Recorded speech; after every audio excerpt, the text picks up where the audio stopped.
अस्सलाम वालेकुम। मैं मोहम्मद नबील अहमद भट्ट सबको एक ज़रूरी बात बताना चाहता हूँ कि मेरी ख़ानदानी जायदाद पर गैर कानूनी तरीके से कब्ज़ा किया जा रहा है और उस पर फ्लैट बेचने की कोशिश हो रही है, जबकि ये मामला अभी कोर्ट में चल रहा है। ये जायदाद प्लॉट नंबर 138 पार्ट 139 और 140 सर्वे 340/2 नासिंगी विलेज गंडीपेट मंडल में है। इस पर मेरा और मेरा भाई और मेरे बहन का हक है, लेकिन कुछ लोग चालाकियों और धोखे से मेरी जायदाद पर कब्जा करने की कोशिश कर रहे हैं।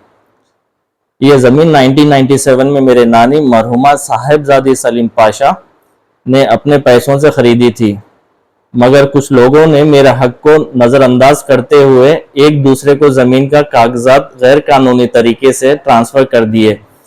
ये धोखेबाजी इन तरीकों से की गई। 2012 में एक झूठी रिलीज डेट डॉक्यूमेंट नंबर 3869 बनाई गई, जिससे मेरा हक खत्म करने की कोशिश की गई। 2023 में एक गैर कानूनी डेवलपमेंट एग्रीमेंट डॉक्यूमेंट नंबर 13374/2023 तय किया गया, जिसे बिना मेरी इजाजत एक बिल्डर को कंस्ट्रक्शन की इजाजत दी गई। बिल्डिंग का नाम ग्रेशियस अपार्टमेंट्स है। अब ये लोग फ्लैट्स बेचने का ऐलान कर रहे हैं, जो बिल्कुल गैर कानूनी है। मैं सबको खबरदार करना चाहता हूं कि यह ज़मीन अभी कोर्ट के केस में है और court case number OS24 of 2025।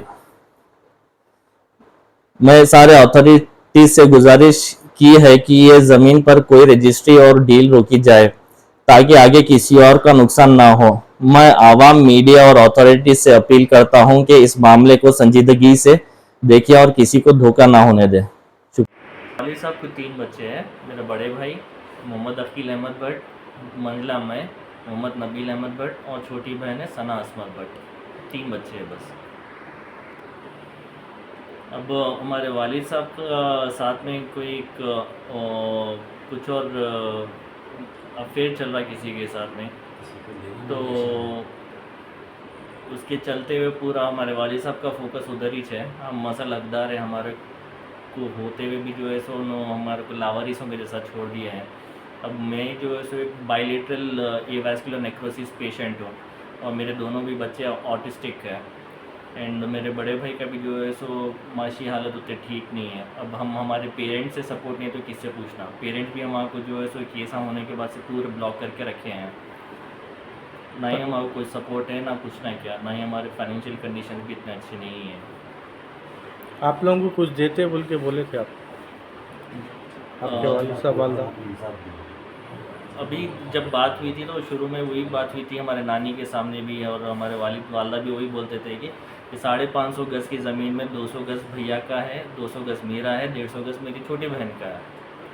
जब असल अब बात ये हो गया कि अब हमारे को हमारा हम हकदार होते हुए हमारे कोई कुछ नहीं मिल रहा है। अभी कोर्ट से मेरा यही अपील है कि हमारा जो हक है, मेरा हक है, मेरे भाई का, मेरे बहन का जो हक है, हमें ये मिल जाए। पर नजर रखने के लिए हमारे चैनल को लाइक, शेयर और सब्सक्राइब जरूर कीजिए। Crime control news Hyderabad.